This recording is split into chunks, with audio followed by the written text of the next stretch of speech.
Don't forget to like the video, share your thoughts or story in the comments, and subscribe to our latest stories.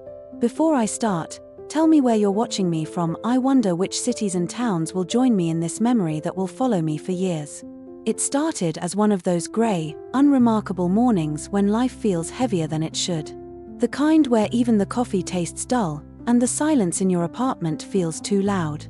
I had an early appointment downtown, and for once, I didn't feel like driving. My car keys stayed on the table as I ordered a taxi through the app. When the car pulled up, it wasn't one of those sleek, spotless sedans you usually get.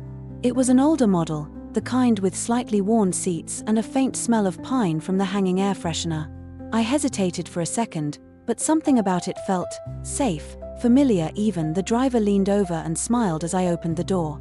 He was an older man, maybe in his late 50s or early 60s, with kind eyes and silver at his temples.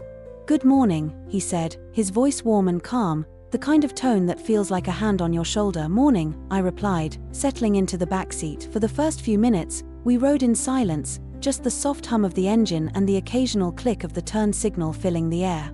Outside, the city was just waking up, storefronts opening, people rushing, dogs tugging at their leashes. I remember watching it all blur by through the window, feeling strangely detached from it all. Then he spoke again. "You seem like you've had a long week," he said, glancing at me in the rearview mirror. I laughed softly. "Is it that obvious?" He smiled. "You remind me of my daughter. When she's tired, she looks out the window like she's searching for something she can't quite name." There was something in the way he said it that caught me off guard.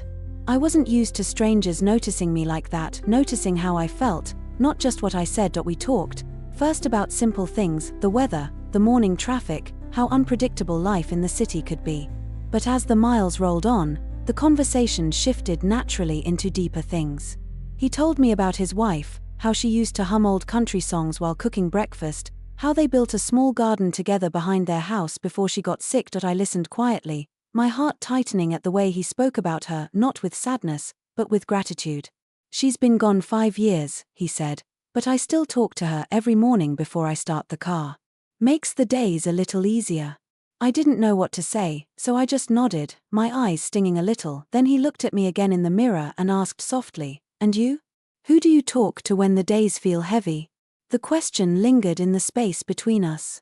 I hadn't realized how long it had been since someone asked me something that real. "I guess I don't really talk to anyone," I admitted. "Not like that. I used to, but life got noisy. People drift. Things change." He nodded slowly, his hands steady on the wheel. "Yeah. Life has a way of doing that. But sometimes," he said, pausing for a red light, "the right people come back into your path, even if just for a ride." The light turned green, and the car moved forward again. There was something about that drive that felt suspended in time, like for those few miles, we weren't strangers. Just two souls taking a break from the noise of the world, finding comfort in an unexpected moment. Halfway downtown, he suddenly turned off the main road. "Don't worry," he said when I looked up, a little startled. "Shortcut. You'll see." We wound through a quieter neighborhood I'd never seen before, tree-lined streets, old houses with wraparound porches, and gardens still glistening from the morning rain. "Beautiful, isn't it?" he said. "My wife used to love driving through here. Said it reminded her that life keeps blooming, even after storms." I watched as sunlight broke through the clouds, lighting up the wet leaves and the quiet houses. It was beautiful. More beautiful than I'd realized the world could look that morning. When we finally reached my stop, I didn't want to get out. I sat there for a moment, holding on to that rare peace I'd felt during the drive. "How much do I owe you?" I asked. He smiled. "You don't owe me anything. You already paid through the app." Then, with a small grin, he added, "But if you really want to pay me back, promise me one thing: talk to someone today. Not just polite words. Real talk. You never know whose day it might change." I don't know why, but that sentence stayed with me long after I closed the door and watched his car pull away. Later that day, sitting in a cafe between meetings, I found myself striking up a conversation with a woman at the next table. We talked for an hour about everything and nothing: the weather, the coffee, her grandkids, my work. And when she left, she thanked me for brightening her morning. That night, as I got ready for bed, I thought about the taxi driver and his quiet wisdom. How he'd taken an ordinary morning and turned it into something I'd remember for years. Sometimes, life's surprises don't come wrapped in grand gestures. Sometimes, they come in the form of an old car, a kind voice, and a stranger who somehow sees you better than most people who claim to know you, and that, I think, was the real surprise that morning. A few days passed, but that morning ride stayed with me like a gentle echo I couldn't ignore. I kept thinking about the driver's words, how he spoke about his wife, how he still talked to her every day, how he'd told me to have a real conversation. It was strange, the way a simple taxi ride had reached somewhere deep inside me that I hadn't touched in years. Life went on, of course. Work, errands, phone calls, the same everyday rhythm. But that man's calm voice seemed to follow me in the quiet moments when I was making coffee or walking home under the streetlights. It wasn't that I was fascinated by him as a person, it was more like I missed the feeling he left me with. Then, one chilly Thursday morning, I ordered another ride. I wasn't even thinking about him, not really, but when the app confirmed my driver, I noticed the name. George. The same as before. My heart gave a small, silly flutter when the car pulled up. I recognized it instantly, the same worn seats, the same little pine air freshener swaying from the mirror. I stepped in and said softly, "Well, I guess the city isn't as big as I thought." He looked back, his face breaking into a warm smile. "Well, look who it is. You're my first passenger today, must be a lucky morning." I laughed. For both of us, maybe. The ride started like last time, quietly, smoothly. But it didn't feel like silence this time, it felt comfortable, like two old friends who didn't need to fill every second with words. After a few blocks, he said, "So, did you do what I told you?" I smiled at the window. "Talk to someone, you mean?" He nodded. "I did," I said. "A woman at a cafe. We talked for an hour. It felt good, strange, but good." He grinned, his eyes crinkling in the mirror. "See? That's the thing about people. Sometimes they don't need saving, just listening." We rode for a while longer, and I noticed how he always seemed to drive the long way, never rushing, never impatient. The city passed by like a slow movie, a mother helping her son with a backpack, a man sweeping leaves off a stoop, the smell of fresh bread drifting from a bakery. Then he asked, "You ever think about taking a break from everything? Just a little one. No phone, no plans, just drive until you find quiet." I hesitated. I don't think I'd know what to do with myself. He chuckled softly. "That's the point." There was something about the way he said it, so simple, yet it hit me somewhere deep. I'd been living on autopilot for so long, measuring my days in emails and meetings, that I'd forgotten what quiet even sounded like. When we stopped at a red light, he turned slightly toward me. "You know, sometimes I pick a road I've never driven before. I just follow it. Don't even care where it leads. You'd be surprised how often it leads me to peace. Doesn't that scare you?" I asked. He smiled faintly. "It used to. But then I realized, peace is scarier to people who've forgotten what it feels like." I looked out the window then, pretending to study the passing buildings, but really, I was thinking about how right he was. When we reached my stop, I didn't want to leave again. I lingered, searching for something to say. Finally, I asked, "Do you drive every day?" "Most days," he said. "But sometimes I take Fridays off. Go fishing or just drive to the lake. My wife and I used to go there." There was a softness in his eyes, not sadness exactly, but memory, like he carried her presence with him everywhere without thinking much. I said, "Maybe next time you drive by there, tell her I said thank you." He blinked, surprised. "Thank you? For what?" "For sharing you with the rest of us," I said, my voice quieter than I meant it to be. He didn't answer right away. He just smiled, that kind, fatherly smile that seemed to hold 1,000 quiet moments behind it. "She'd like that," he said finally. As I stepped out of the car, I noticed something tucked between the front seats, an old photograph, slightly faded, showing a woman with bright eyes sitting on a picnic blanket near the water. She was laughing, her hair blowing in the wind. I realized instantly it was her, his wife. He saw me looking. "She loved windy days," he said simply. "Said it made the world feel alive." I nodded, feeling something warm stir in my chest. She was right. That night, I sat by my window long after the lights of the city had dimmed. The wind was rustling the trees outside, soft and steady. And for the first time in a long while, I didn't feel alone. It's strange how someone you barely know can remind you of things you've forgotten, how to notice, how to breathe, how to listen. And as I thought of that silver-haired man and his quiet wisdom, I realized something else. Maybe people don't enter our lives by accident. Maybe they appear exactly when we need them to. The days after seeing George again felt like the city had shifted slightly on its axis. Things I'd once walked past without notice, the way sunlight hit the corner bakery, the laughter of children in the park, the smell of rain-soaked pavement suddenly seemed more vivid. I realized, almost with a start, that the world hadn't changed. I had, and then, as if life itself was nudging me, I needed another ride downtown. Maybe it was coincidence, or maybe just habit, but when the app confirmed my driver, I saw his name again. George. My chest tightened with a mix of curiosity and anticipation when he pulled up. He looked the same as before, but this time there was a glint in his eyes, like he'd been waiting to see me. Back again, he said, his voice warm but with a teasing undertone. Either you like my company, or you're really bad at choosing taxis. I laughed and settled into the familiar worn seat. Maybe a little of both. We started off in comfortable silence, the hum of the engine and the occasional honk outside filling the spaces between words. After a few blocks, George turned toward me slightly. You seem different today. Happier, maybe? I hesitated. It wasn't exactly happiness.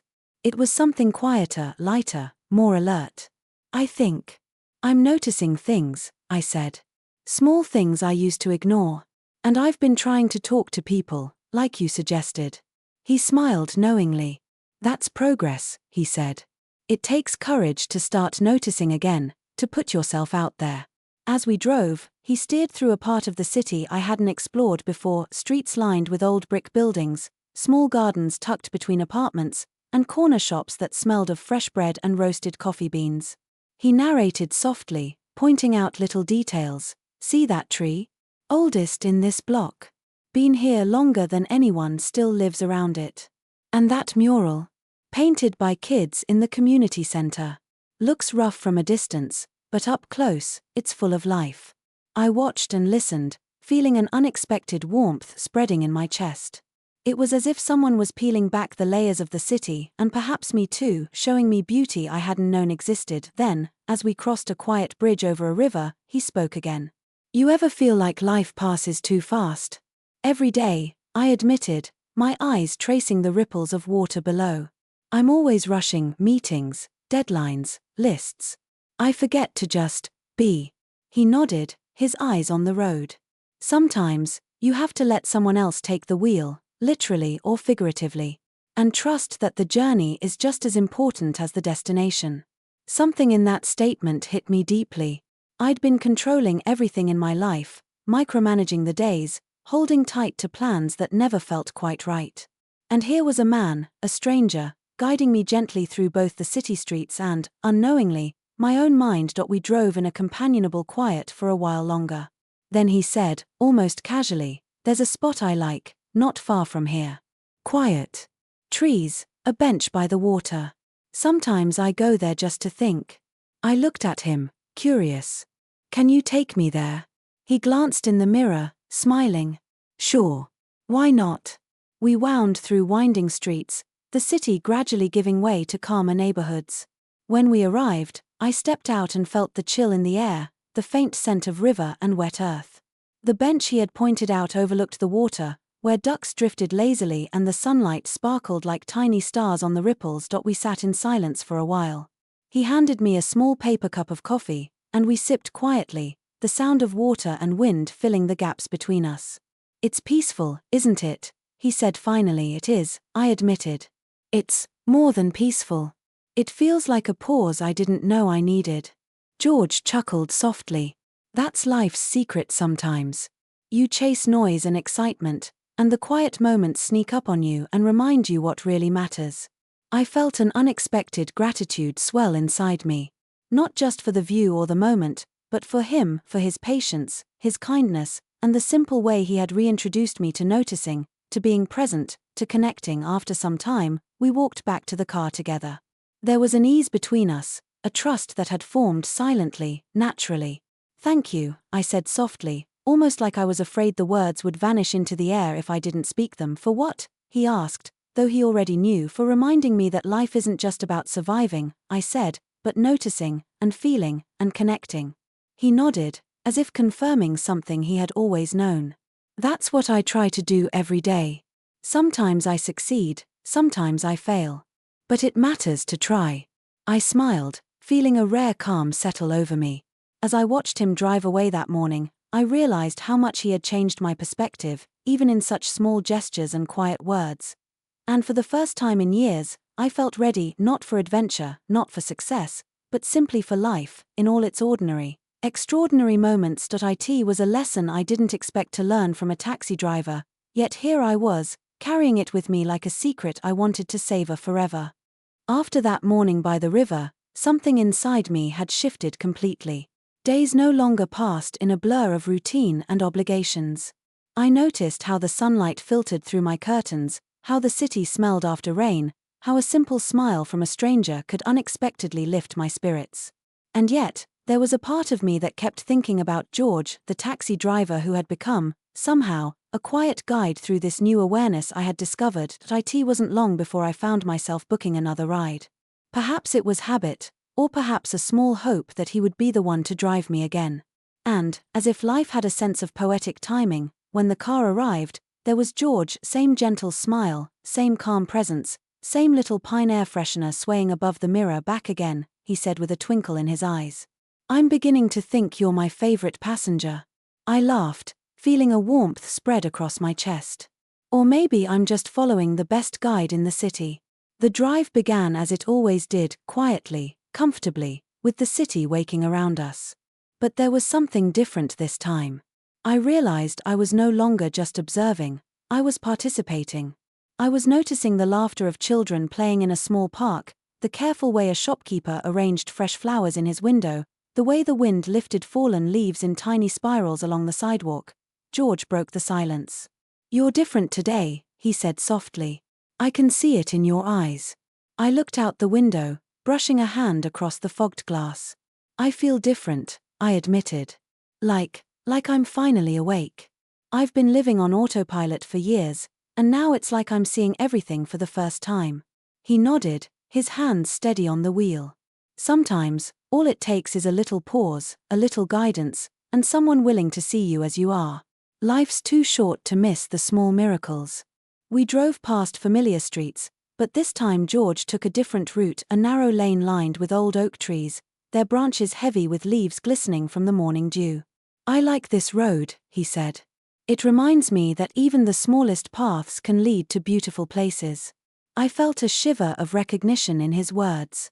They weren't just about the street, they were about life itself. Eventually, we arrived at a small cafe tucked into a quiet corner. I like this place, George said. They make the best morning coffee. Sometimes, you just need a cup to remind yourself the world is still kind. I followed him inside, feeling an unexpected sense of comfort. We sat by the window, the sunlight painting patterns on the table, and he ordered 2 coffees. As we waited, I realized how easy it felt to be around him, like a rare, quiet trust had formed between us, unspoken but profound. Tell me, he said finally, what have you discovered in these past few days? Since our first ride? I thought for a moment, then spoke honestly. I've discovered that life doesn't have to be about rushing.